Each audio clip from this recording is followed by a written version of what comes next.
Okay, so first off, a bit of news. I am launching, or at least relaunching, or recommitting to my Substack. So you can go to readblackman.substack.com.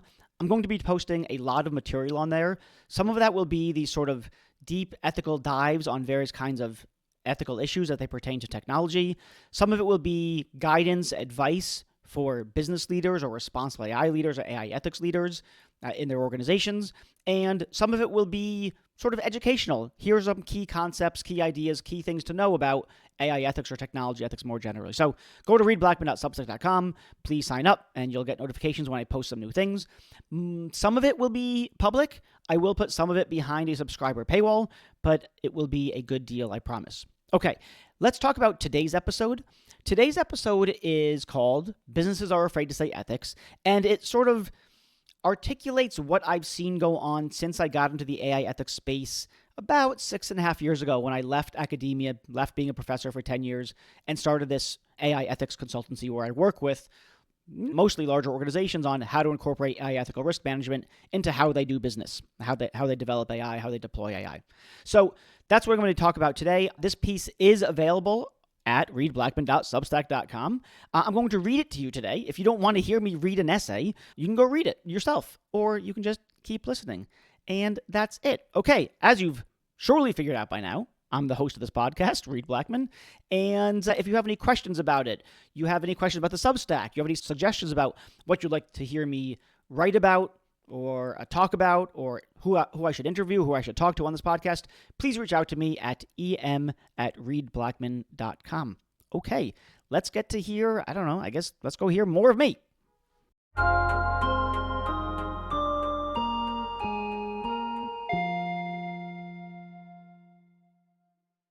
So the title of this piece is Businesses Are Afraid to Say Ethics. They're really afraid to say the word. So here goes.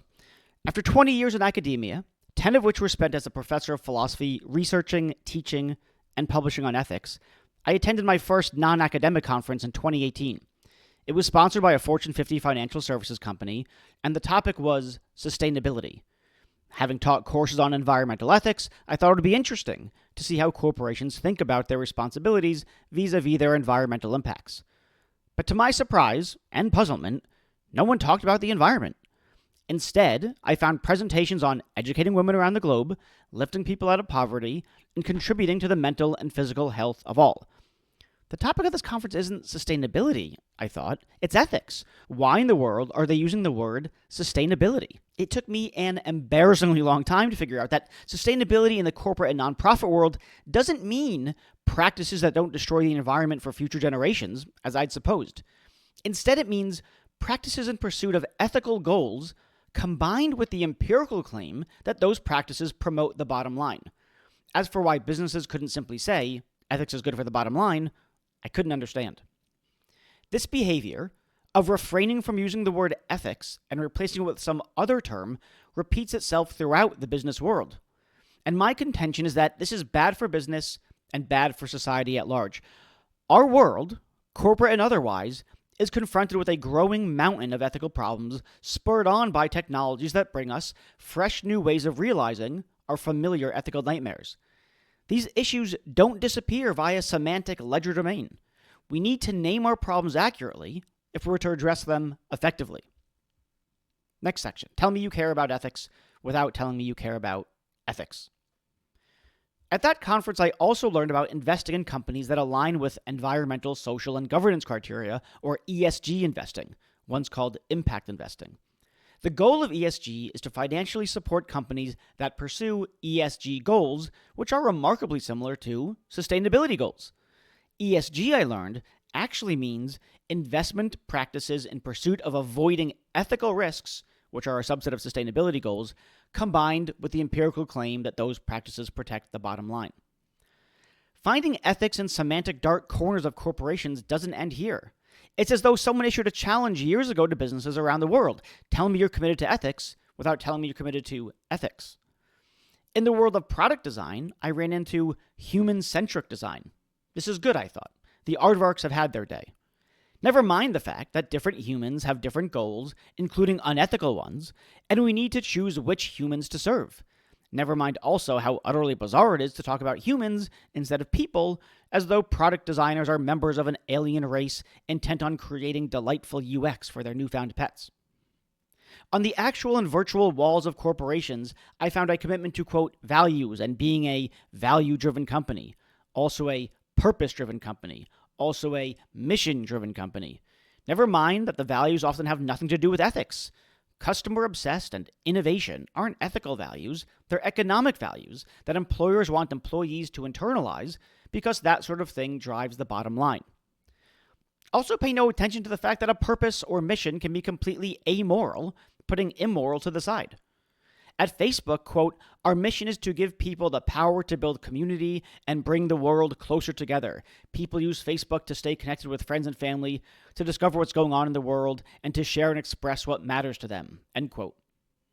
But which communities? Any of them? White supremacist communities? Hackers? Disinformation spreaders? Myanmar military personnel? The mission statement doesn't say. But still, leaders of values, purpose, mission-driven companies seem to be quite proud, morally proud, of being value, purpose, mission-driven. Sensitive to the shifting zeitgeist, members of the Business Roundtable, a collection of 500 or so of the most powerful CEOs in the country, proclaimed in 2019 that it's high time to transition from shareholder capitalism to stakeholder capitalism. The idea is that the interests of those impacted by businesses other than shareholders, including employees, customers, clients, communities, and society at large, should be considered in business operations. In other words, instead of pursuing shareholder interests come what may to anyone and everyone else in the world, businesses should take people's welfare or well-being into account. If selfishness is a vice in the individual, and its virtuous contraries include compassion, generosity, and a general concern that justice be done, then an exclusive focus on maximizing shareholder value is the new vice of business, and its alleged contrary, stakeholder capitalism, speaks to the new virtuous corporation. But don't say ethics. It's stakeholder interest. Though which stakeholder interests and how important they are and how their interests get incorporated into operations and products, no one has said. Finally, the world of AI ethics has grown tremendously in prominence over the past 5+ years, especially since ChatGPT came on the scene. Corporations heard the call, we want AI ethics. And in another funhouse echo mirror, we have, yes, we too are for responsible AI. And it's this transition from AI ethics to responsible AI that I want to focus on. It throws into relief two kinds of problems that arise when you leave ethics behind. The first has to do with bad translations of the word ethics leading to ethical blind spots. The second has to do with burying ethics in a pile of other concerns. Next section, moving from AI ethics to responsible AI. In 2018, when I started my ethics consultancy, there were murmurings of AI ethics among ethicists, by which I mean graduate students and professors of philosophy who specialize in ethics. I also found that IEEE, the Professional Standards Organization for Engineers, had started a global initiative on AI ethics, for which I briefly volunteered. At the time, a handful of corporations were talking about the issue. But as the ethical implications of AI became clearer, mostly through headlines detailing various disasters, for instance, a hospital algorithm that recommended to healthcare practitioners to pay more attention to white patients than sicker black patients, Goldman Sachs being sued for using AI to give discriminatory credit ratings to women, a self-driving Uber killing a pedestrian, and so on, corporations began to take heed. But a very weird thing happened. They didn't call it AI ethics. Instead, they called it responsible AI. With the new moniker came additional baggage. Responsible AI included ethics in some fashion, but they added to the scope of RAI things like cybersecurity, engineering excellence, and regulatory compliance. AI ethics, in other words, was determined to be a subset of responsible AI concerns. Many companies went further backwards than this. AI ethics wasn't even an area of interest anymore. Instead, you find companies committed to fairness and safety, also transparency and accountability. Put it all together, and responsible AI usually entails an alleged commitment to the following: fairness, safety, transparency, accountability, cybersecurity, engineering excellence, often referred to as model robustness, and regulatory compliance, especially with privacy regulations. There are two moves I want to highlight in all this. Move one, they've translated ethics to fairness, safety, transparency, and accountability. Move 2, they've added cybersecurity, engineering excellence, and regulatory compliance to the list of what they cover. Both of these moves are moves away from ethics, not a deeper pursuit of what they call responsibility. The next section, the problem with Move 1, ethical gaps. The first problem is a conceptual or metaphysical problem that gives birth to a practical problem. To bring out my point, I want to start with something more mundane, bug spray. Suppose you're in the business of creating bug spray and you tell your chief bug spray scientist, let's make some bug spray. Then he asks you what you mean by bugs, and you say, ants, bees, and hornets. So off he goes and he creates the bug spray. Fast forward a few weeks and you see some ladybugs in your house. You spray them, but of course it has no effect. Eventually it turns into an infestation. You go back to your chief bug spray scientist, ask him why your bug spray isn't working, and he explains to you, I asked what you meant by bug spray, and you said ants, bees, and hornets. You didn't say anything about ladybugs. Now suppose I tell you to create ethics spray. You see where I'm going. If you tell me ethics is just about fairness, safety, transparency, and accountability, that's all your spray is going to solve for. And if there are ethical issues outside of those ethical risks will be realized, just like the ladybug infestation. That's because you did a bad job when you translated ethics into those 4 categories. Next section. The problem with Move 2, ethical dodges. The second problem in our move to responsible AI is that, in adding cybersecurity, engineering excellence, and regulatory compliance, corporations are led to focus on those elements of responsible AI instead of the ethics component. The reason has to do with what corporations actually do when they endeavor to create a responsible AI program. I've seen this again and again with the companies I work with. Here's what happens. They put together a committee or working group to design the program, and they staff it with experts in cybersecurity, engineering, data and AI, and legal and compliance leaders. There's never an ethicist involved, at least not until I come onto the scene. So when these experts in their respective field are asked to develop their responsible AI program, I'll give you one guess as to what they focus on and what they ignore. Here's a hint. They tend not to focus on those things about which they know little to nothing.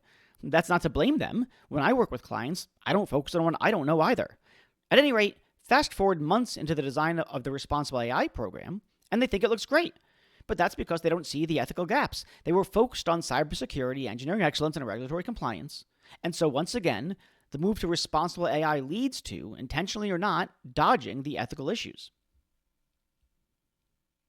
Last section. If we don't solve the fear of ethics, we won't make progress. Look, words are tools. We use them to think and communicate. There's nothing sacred about them, and so there's nothing sacred about the word ethics. If there are some other tools lying around, like sustainable, human-centric, or purpose, and they do the job just as well, go ahead and use them. Don't have a doorstop? Use that book instead. Just get the job done. So if responsible AI works, then great, use it. But in my experience, it doesn't get the job done. In fact, insofar as it takes the eye off the ethics ball, it positively undermines getting the job done. Here's the thing, though. I've been fighting this battle for years, and I'm pretty sure I've lost. Businesses don't want to talk about ethics. And I know what you're thinking. You're thinking it's because they're greedy and they just care about money.